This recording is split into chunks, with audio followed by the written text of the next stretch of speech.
current constitution of Asia. Agikuyu Association. Former.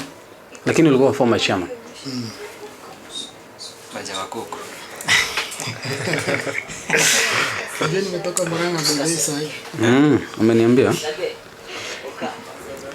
Bibi Nyoro. Wale mia mic tuingia na echo. So nipunguze ama? Iko sawa sasa? Iko sawa? Sasa siko sawa.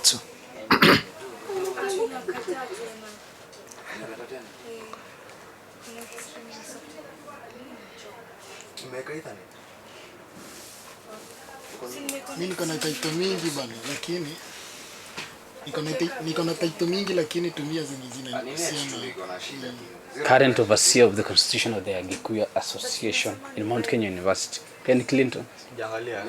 Yako student when kwanza wewe unakuanga die hard fan wa UDA. Naonanga status yako. Kitakuramba. Bruise the color. Iko sawa? Ama niongeze hapa human rights activist. Lakini wanafanya aje? Unajua ina count. Ina record by the wacha niweke. So anzeni tu show, nipigeni show. Ni network tu ndio inasumbua tu. But ina record kila kitu iko sawa. Yes. Nakuweka. Wadari ulisema uniachi. Wewe ni Mungu uliye mwaminifu siku zote. Mimi ninaiweka imani yangu kwako Baba. Sing it, Gloria. Nipitiapo maji mengi au moto uniachi. Nalijua jina langu ewe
people, of which he had rejected and opposed previously.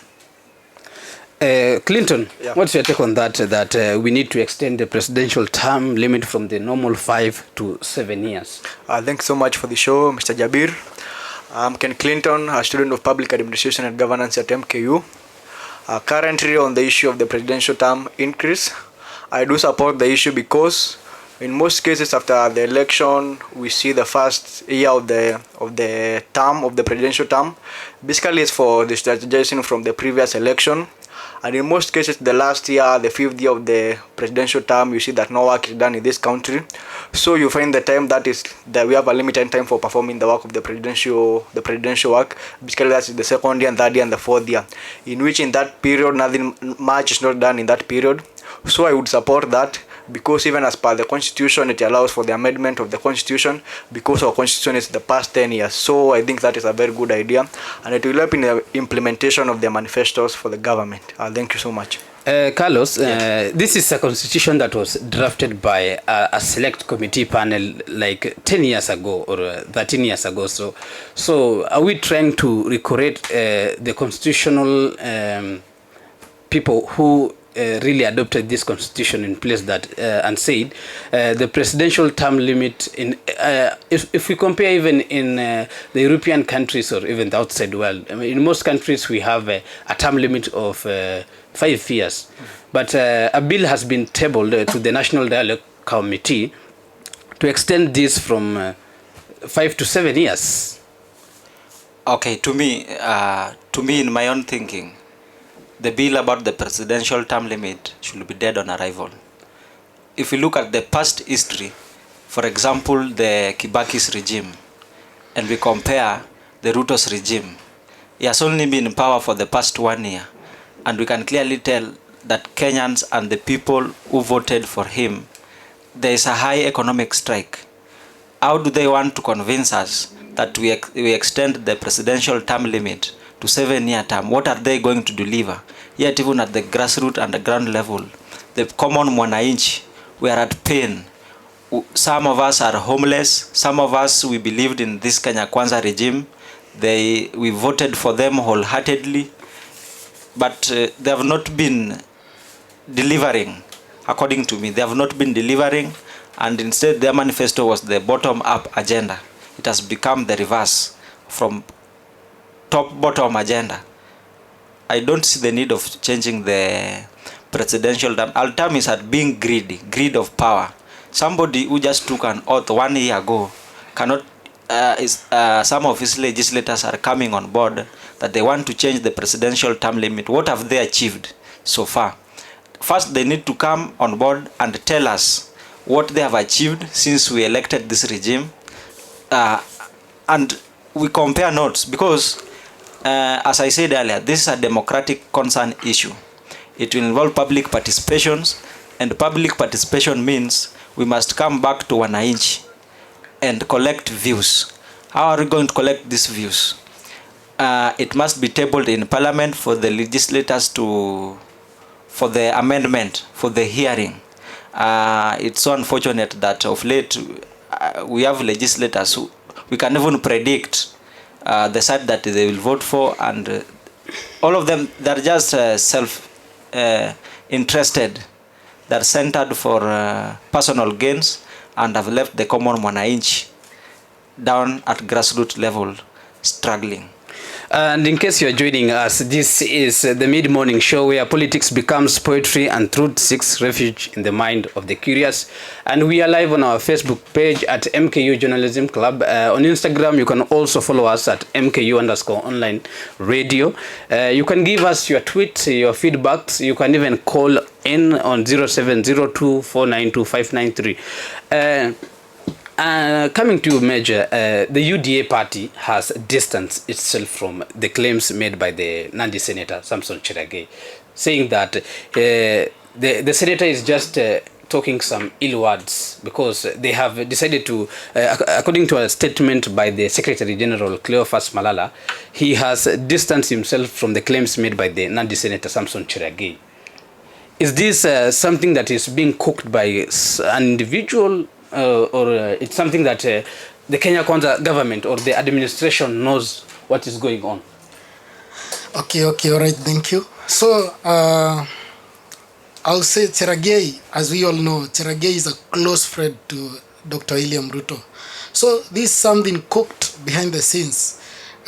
Why is not an MP from Mount Kenya region or from the Homa Bay, from the Nyanza region, that he is saying that the presidential term will be increased? Kibaki has been there, the late. He did his work the first 5 years and the second 5 years.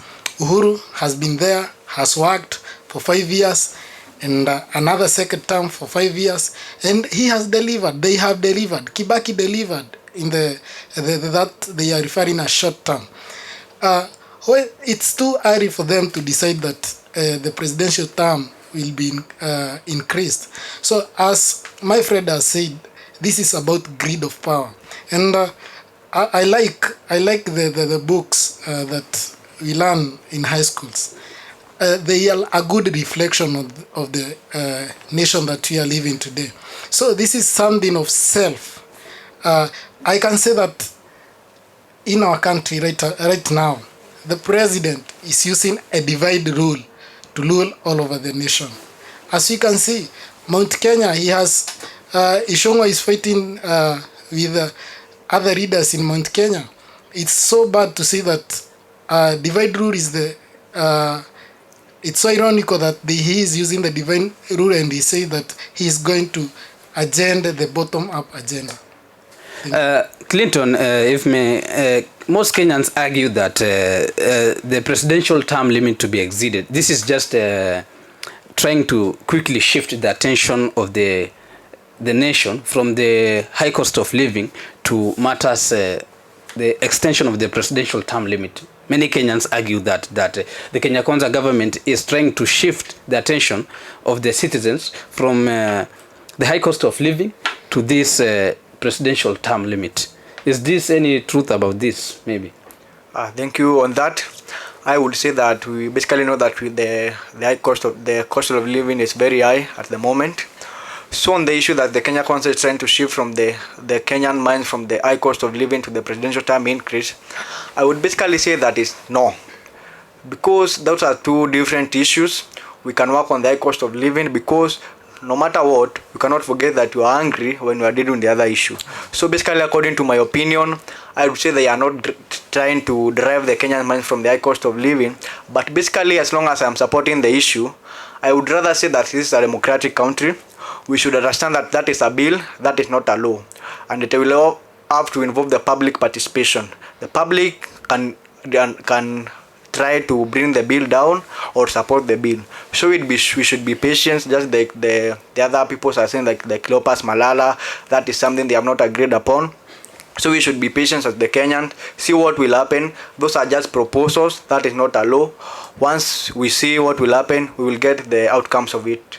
Thank you. This is a motion that is before the table of the National Dialogue Committee, Mr. Carlos. Yes. Are you seeing it sailing through, maybe? I don't see it sailing through because one, I must say that it must first begin on how the public participation will be done. How is it done? Is it in a fair manner? Because this is not the first time we are hearing of a bill has been taken to the parliament. We've seen public participation. You'll see the president going to a national prayer day somewhere on Sunday and inciting the wananchi of what like it's like the common wananchi is being coerced and sabotaged of what is supposed to be done. In my own will, what to do, as Ken Clinton is saying, it is a bill, yes, but how are you going to ensure that this public participation is a fairly thing that it's done fairly and squarely across the nation without the will of the people being overturned by those who are in power? When you speak about the issue about was it Cherargei? I think Major said it. When we voted this regime, it was against the dynasty and the people like us, the hustlers. When you speak of the hustlers, we have seen the regime when they want the presidential term limit to be increased to 7 years. it's like they have become the dynasty themselves. They are not doing exactly what we took them to do there. There's high cost of living, and this is the regime that should cater for everything that is happening. So I distance myself from the statement that Ken Clinton is saying. Extension of the presidential term limit is different from the high cost of living. If the 5-year term or the 1-year term that you have run this government, you cannot reduce the high cost of living, the promises that you made to the common mwananchi while campaigning. Why should you need an extension of +2 so that it becomes 7 years time? Do you want the citizens of this country to run amok, or should we go back to the streets? Because the only way public participation is being done nowadays, I understand, by carrying sufurias on our heads. Because you'll attend Sunday service, go back, talk to people like who sing in the State House like Osoro there.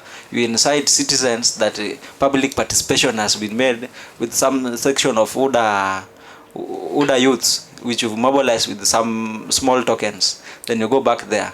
And this one, it's going to bring a lot of issues in this country. And I don't support the issue about the 7-term presidential extension.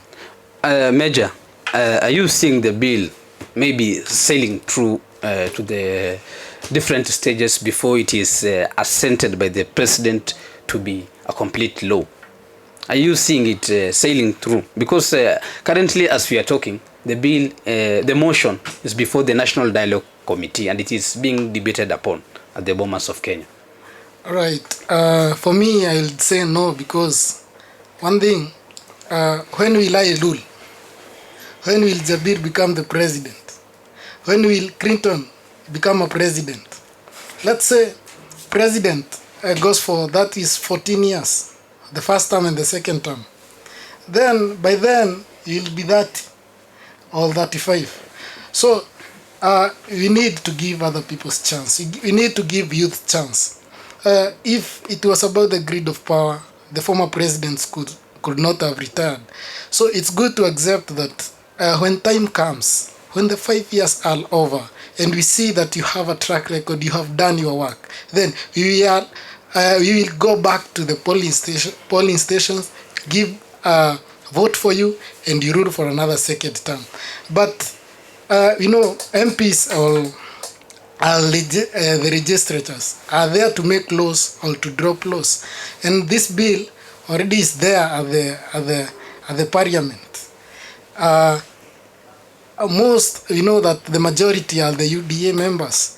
Yes, they can support or drop it, but the divide rule, as I said earlier, will make them vote for it. I'm not fighting anybody, but I'll say that let's give other people chances. We have people, we have visionary youths. We have youths like me. I would like one day to become the president of this nation. So if we give them 14 years, when will I rule? If we give them 14, that is 7 years. An MP who has a vision to go for the presidential seat will not go for it.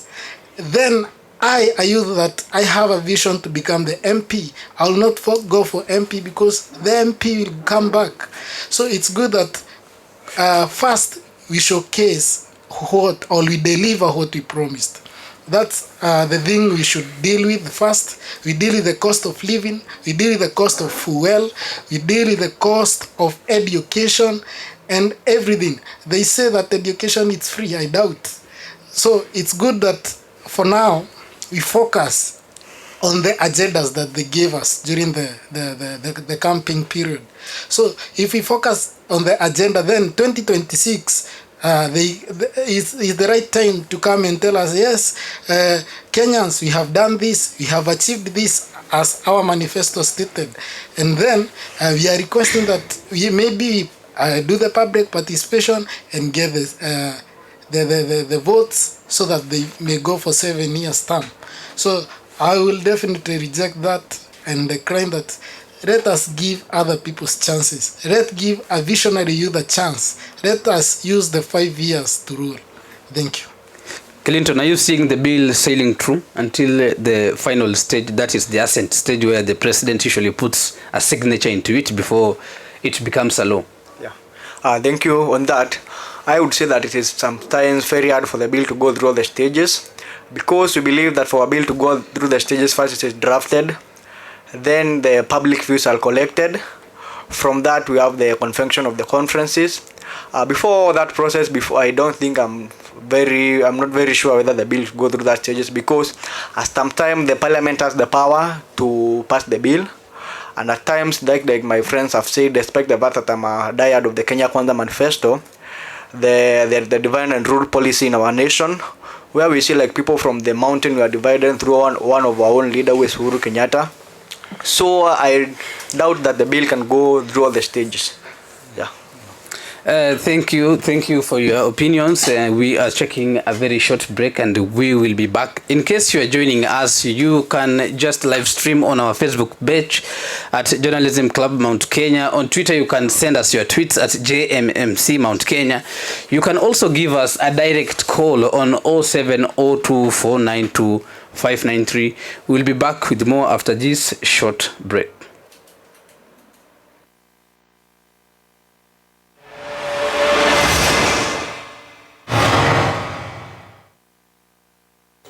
So please welcome my wonderful ministry friend, Gloria Muniro.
Thank you for staying with us. In case you're joining us, this is the Mid-Morning Show where politics becomes poetry and truth seeks refuge in the mind of the curious. You can follow us on our Twitter handle at JMMC Mount Kenya Club, on Facebook at Journalism Club Mount Kenya University, on Instagram at MKU_online_radio. You can give us your comments on 0702492593. You remember you can also call us on the same number. Before we took a short break, we were talking about the exceeding of the presidential term limit from the normal 5 to 7 years. And we had a very candid conversation with the gentleman in the studio. And on to our next topic of discussion, a bill that was also tabled by the Nandi Senator Samson Cherargei contains the creation of the office of the opposition leader. If I may ask, Carlos, are you in total agreement, or do you refuse this as a... It is in tandem with the Constitution of Kenya that the office of the opposition leader should be created. Right now, there are ongoing talks at the Bomas of Kenya about the bipartisan talks. These are talks that have been tabled, and we can clearly say that from the talks, at least the cohesion that used to be there has reduced. The tension and the rift between the common mwananchi, the opposition leaders, and the government has reduced. What I want to say is that other tribes matter. The people that did not vote this regime also matter, and their interest as well should be fairly and squarely represented by the President of Kenya, because it's the person who is responsible for our needs. The fact that we did not vote him, or some section of the people did not vote him, does not mean that when development projects are being distributed or are being shared from the national government to the county level, does not mean that some should be neglected. And that is why I strongly support that the office of the creation of the office of the opposition leader should be created, because it ensures there is accountability, checks, it put the government to check and scrutinize its tools and how they are using the power that they were given by the voters. According to a research conducted by TIFA, 45% of the people of Kenyans agree. They are in total agreement with the creation of the office of the opposition leader. 34% are not in total agreement, and I think 11% have not decided on whatsoever. Is the creation of the office of the opposition leader a good move for the country, Mr. Major? Yeah, thank you. So I really support the bid that the office of the opposition will be created. So this will help us, the common wananchi, to give out the petition and grievances to that office. Then the office to address to the KK government, or the government which will be ruling by them. So I really support my friend's statement that the office should be created. And what I would just request is that if the office will be created, the person or the chair of the opposition to be ruthless focused, not to be peer pocket by the government, not to get too much to the government and forget the work of the opposition. So I would just request that who will be given the office to make sure that the grievances, the petitions of the common mwananchi are fully adhered. Coming to you, Clinton, this is a proposal that was contained in the BBI. Mind you, the current president, when he was the deputy president, was a strong defiant of the BBI. And one of the manifestos that was contained in the document is the Punguza Mzigo initiative that initiated for the creation of the office of the deputy president. Why are we seeing the same coming back right now? While when like 2 or 3 years ago, we were the same people who were denying this as the Kenya Kwanza government. Basically on that, I would say that back then when Ruto was the deputy president, basically no, he was against it because there was some creation of the post. You know, there was the creation of the prime minister post. So this moment is supporting that manifesto because I guess on that time he was worried about losing some of his colleagues to the other seat, or whether he was not very sure about the ascending to the presidential election. So I would say that the reason for not supporting it was basically the fear that he could lose some of the interest he had, because we know or everyone has his or her self-interest. So that was because of losing his self-interest. That was the fear of losing his own interest. And then another key proposal made by the Nandi senator and other team is that the staggering of the presidential election by the IEBC. That simply means that the IEBC should not conduct the presidential election the same day as that of, let's say, the member of parliament, the governors, the senators. Are you seeing this as a good move, or we have something sinister that is to be conducted? Well, it has both positive and negative impacts. And before I say about the issue about the IBC staggering elections, let me respond to my good friend Ken. You know, when you say you elected the president, who at one point was opposing the BBI, but after being elected, he against overseas, and you're also saying he's a self-proclaimed. I mean, you instead we voted for the wrong. We voted the wrong person and left BBI. We tuliacha BBI and voted the wrong person. Mwenye hajielewi, you see. So like it's not making sense in a way.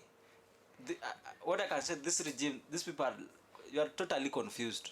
From the CS you elected, people are very rogue, self-interested, self-proclaimed, buying houses in Karen, UK, traveling with the visas, convoys in the super highways, kushtua common mwananchi in matatus. Like, it's so bad. When it comes to issue about the IBC staggering about the election, it has both the negative and positive.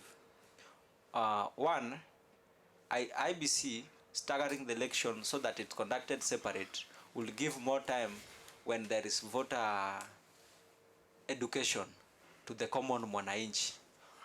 They must educate the voters on the reasons as to why they want to conduct a separate elections from this. But the question is, even if we conduct it separately from the inner election, like the governor, the senator, and all those, will it be a free and fair elections, such that after elections we will not be, some will not be crying about the servers, some will not be, a lot of concerns and issues. Two, conducting elections on different days from the rest. These are our money. It's our taxes that will be used to conduct another election. Election is a very expensive process to take place. In as much as that there will be employment to some of us that will be conducting this, but at the end of the day it does not favor the majority of us, because there is no free and fair election that has been conducted in this country since ever. Since I was born, I have ever seen. It's an election being conducted. After then, some are running to the court, they appeal, some are up to date, some still don't believe that they lost an election. We are not very sure. After one, you know, Jabir, there are things that need to be looked upon even before we measure on the matters of IBC.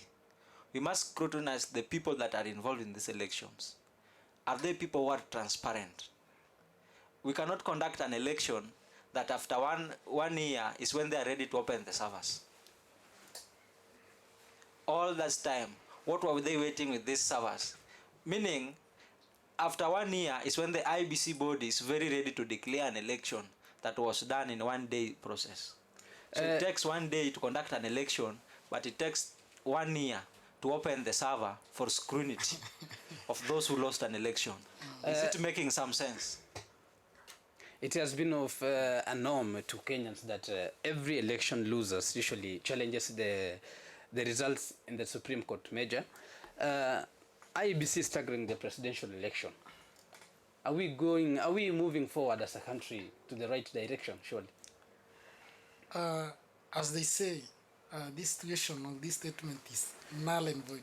Because one thing, this is a wastage of resources. The moment that we do the staggering of the presidential election, that is the MPs, the women reps, the county government, the senators and the governors to be elected this day, and the presidential elections to be done the following day. That are 2 consecutive economic days with loss, because the people will be forced to close their jobs. Youth will be forced to close their jobs, to go back to the polling stations to vote for these leaders. So I would rather request that let us do the elections one day, because like I remember the previous elections, it was budgeted over 20 billion. So what if we do the elections 2 days? The cost of living is too high. To go and queue, it takes, even most of the people, most of the citizens go back home without voting, because the queue is always long. So this thing is a long con. The staggering of the presidential election, I think this is self-interest. And this is where now the Supreme Court will deal, or will never hold up or hold on due to cases that they will deliver. So to avoid those incidents, it's good that we do not stagger the elections. We do the same day, and also we save for the economy of Kenya.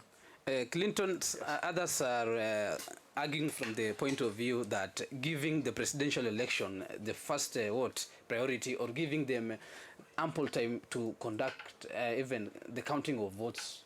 So is this a right move for the country?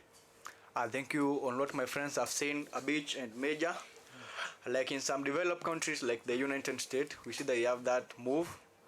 As a country, that's a good move, but I'm not that I'm supporting it, but I'm saying that a progress. They are showing that we have some sense of maturity, that people are growing and learning new ways of conducting things. But according to me, as much as they are saying about it, I would not support it, because that's a waste of resources, because we are seeing each and every time we should be seeing people in the Supreme Court claiming that the election were not free and fair. And what is this that they are saying that they will be able to conduct free and fair election that they cannot do in one day? So I would disagree with that. That's not a good move in our country, because as per now we are a developing country, we're not yet a developed country. Yeah. Another proposal says that the automatic being of a female deputy governor, in case the governor is of the opposite gender, that is a male governor, to cure the 2/3 gender rule. Is this a sign of we are trying to bring in the aspect of gender equality? So if a governor is male, the deputy governor automatically becomes a female. Right. For a country like Kenya, are we trying to bring in the gender equality to practice? It is good to advocate for gender equality, and it's provided in the Constitution. However, there are things that must be looked into and considered. One, there are things like when a governor, today this is the Star magazine, page 24, Governor Mwangaza faces second ouster in less than a year. There are things that should be amended in this constitution before we come to the point of whether the male becomes the governor, the deputy must be a lady. Because you do not tell me, in this country there's a lot of, everybody's self-interested. You find the person is the governor, but the person inciting the ouster move is his deputy or her deputy. So in my own view, before we come to that, we should enact a law that when a governor is ousted, he goes home together with this deputy to ensure that sanity is done. Because let me tell you, let me ask you, suppose today I become the governor of Homa Bay County and Ken Clinton is my deputy. Amen. How much time does it take him to disappear with me so that he's declared the governor when he has that chance? These are things that should be scrutinized and amended before we go to the 2/3 gender rule. We have, for example, Makweni, the deputy, Meru, the governor is Kawira Mwangaza. She's been facing a lot of problems. Some people up to date still not believe that is the person who won the election, who is his deputy, is a male. Let's take it from that view. Let's do comparison. Let's take, for example, Makweni. It's a male governor deputy. Let's take, for example, Kisumu. We have Professor Anyang and the deputy. Let's compare the development projects that have been done in Kisumu County and the ones that have been done in Meru. Let's compare from that perspective. What have we been seeing? Is a male who is the deputy governor does not believe in the leadership of women, inciting an impeachment motion, using the MPs for the second time. Leaders have been ganging up, including majority leader, inciting the deputy president from that region, citing in order to oust Governor Kawira Mwangaza. Because of these are self-proclaimed people, they does not believe in the leadership of women. So to my view, even before we enact this, it is good they are represented. Because why do we have male representatives and we do not female representatives, women representatives in the 47 countries, and we do not have the male representatives?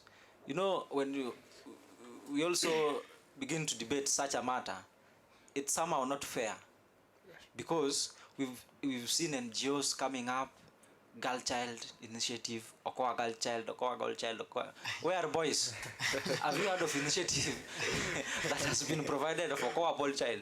Yeah. So vijana tumeachwa, vijana ukishindwa na masomo ni kubeba jembe kwa mgongo, unaenda huko kulima. Hiyo kidogo umepata kidogo, pia msichana anategemea. Okay, dude. So is it making sense? It's something that is not making sense. So in the constitution, it's provided very clearly. Any person, it does not specify the specific gender, or for each that this country, the governor should be a male or a female. It's about the qualifications. Do you have the qualification as per the constitution of Kenya? Because you must pass through the vetting panel. There's nobody who has been hindering women from getting into leadership positions. You see? So from my view, let's first enact the one that any governor who is ousted should go home with his deputy. Then from that point, let us scrutinize how many governors shall be impeached first. Coming to you, Major, what is your view on that?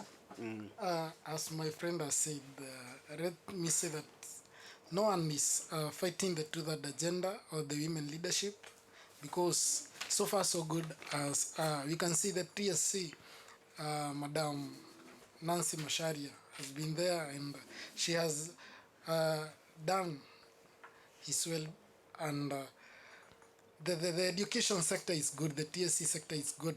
So women's can also rule, but this situation that if the governor is a male, then the deputy must be a female, I do not support that personally. It's about the capacity. It's about the output. It's about you as, let's say, Your Excellency, Madam, let's say, Nancy, Your Excellency, Madam Charity. It's about how can you deliver? What have you done before? So that will make you go for that seat.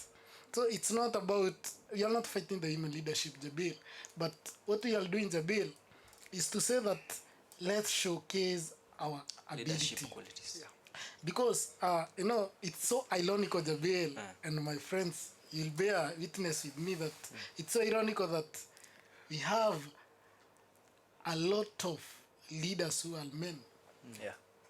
But boy child, anateseka. As my friend has said, you have the Okoa girl child, you have never seen the Okoa boy child. Okoa. So, even the government should fight for boys. The government, unless a boy goes out and gives out his capacity, he's never recognized in the community. But every now and then you'll find the registrators that are the MPs in the parliament. You'll find every now and then they are saying, oh girl child, oh girl child. You'll find that maybe even as we are so mentally colonized, because every now and then we say that we are doing